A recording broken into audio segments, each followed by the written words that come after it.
the single memory that the ultimate villain, Henry Creel, Vecna, is supposedly terrified to revisit is tied to a specific cave system in Nevada.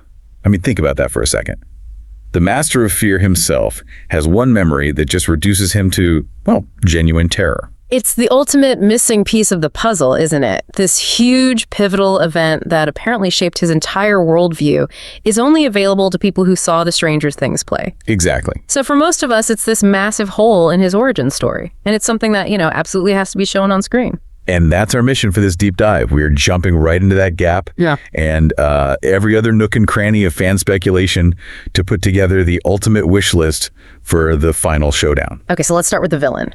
The demand for more clarity on Henry Creel's early days, especially in Nevada, it's deafening. Right. We know this cave memory exists, and fans need to see it. We need to actually witness the psychological break that this all-powerful being had to understand his weakness before that final fight. And that backstory leads right into his grand plan, which even now is still surprisingly vague.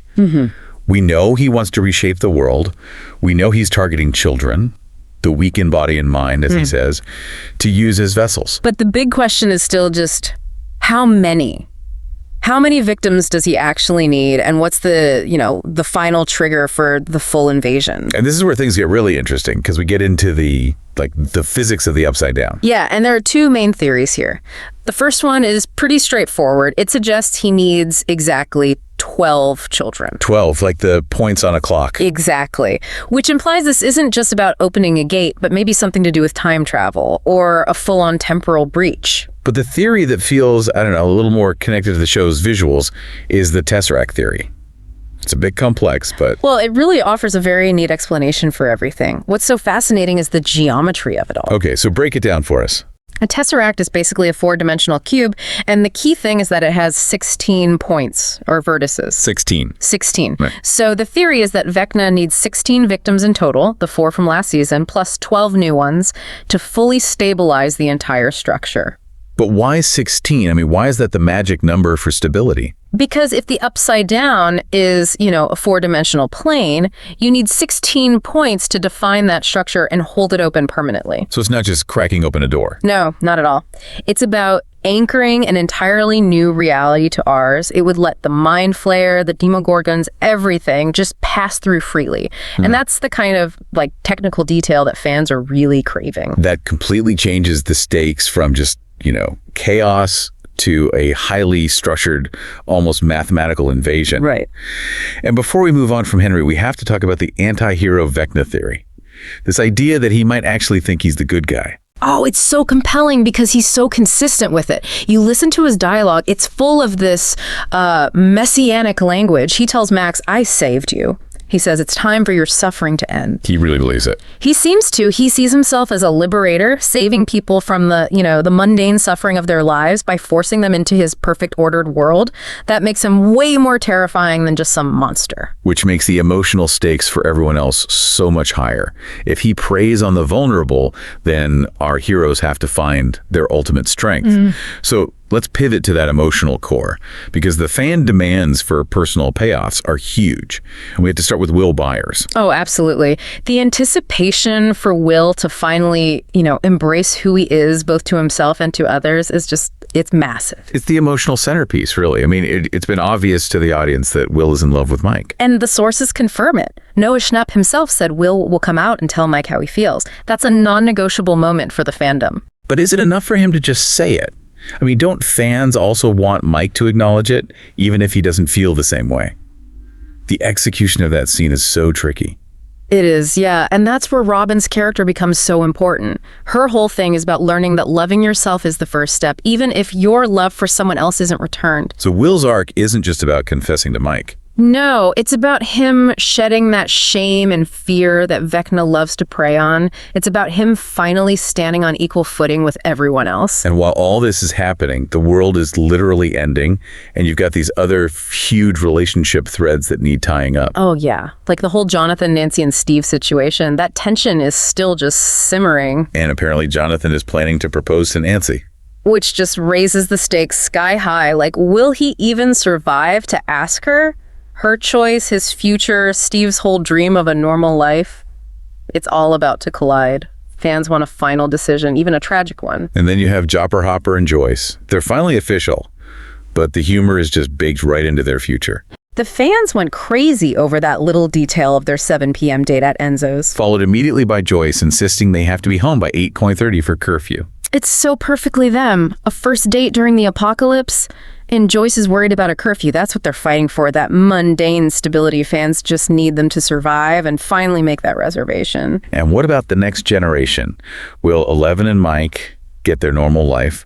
Will Robin finally get to take Vicky to Enzo's? And that brings us to Dustin and Susie, which has sparked this huge soundtrack debate online. Oh, right. The demand for an encore of Neverending Story is really high. It was such a perfect moment of, pure joy in the middle of all that darkness. It was. But there's this alternative theory, and I think it shows how much the show has matured. It suggests that a more somber song would be more appropriate this time. Like what? Queen's Who Wants to Live Forever. Wow. That would be a gut punch. Mm-hmm. A bittersweet duet to comfort each other, acknowledging everything they've lost. Exactly. It shows that even if they win, not everything is going to be happy and lighthearted from now on. Okay, so moving on to alliances and redemption arcs. There's one demand that is louder than almost any other. Justice for Eddie Munson. Yes. He died a hero, but Hawkins still thinks he was some cult-leading murderer. Fans overwhelmingly want his name cleared. Publicly. And it's not just fan service, it's necessary closure. Dustin's trying to keep his memory alive, but the town itself needs to acknowledge he died defending them, even after they treated him so badly. And people really want a cameo, right? Like a flashback or a vision. Oh, desperately. Just one final moment for his character. Okay, next up. The return of Kali, a.k.a. the Lost Sister.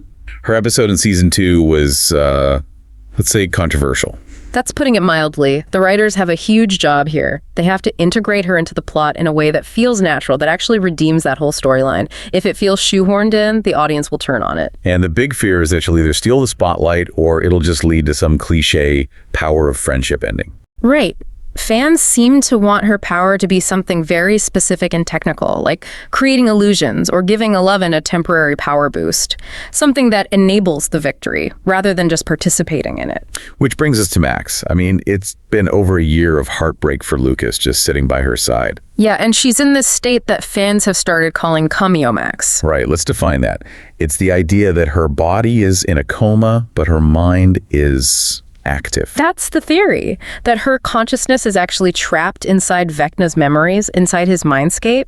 So she's not passive, she's an active player, maybe even teaming up with Holly Wheeler in there. So she's still in the fight. And this leads to that amazing theory about her waking up with an upgrade. Imagine, she's been marinating in Henry's mind and the essence of the Upside Down for over a year. The theory is that all that exposure might actually give her powers when she wakes up. That would be a game changer. A powerful fourth corner in the fight, right alongside Will and Eleven. And that perfectly sets up the final team up everyone is demanding. Will and Eleven together. Yeah, Eleven is incredibly powerful, but we've seen her reach her limits.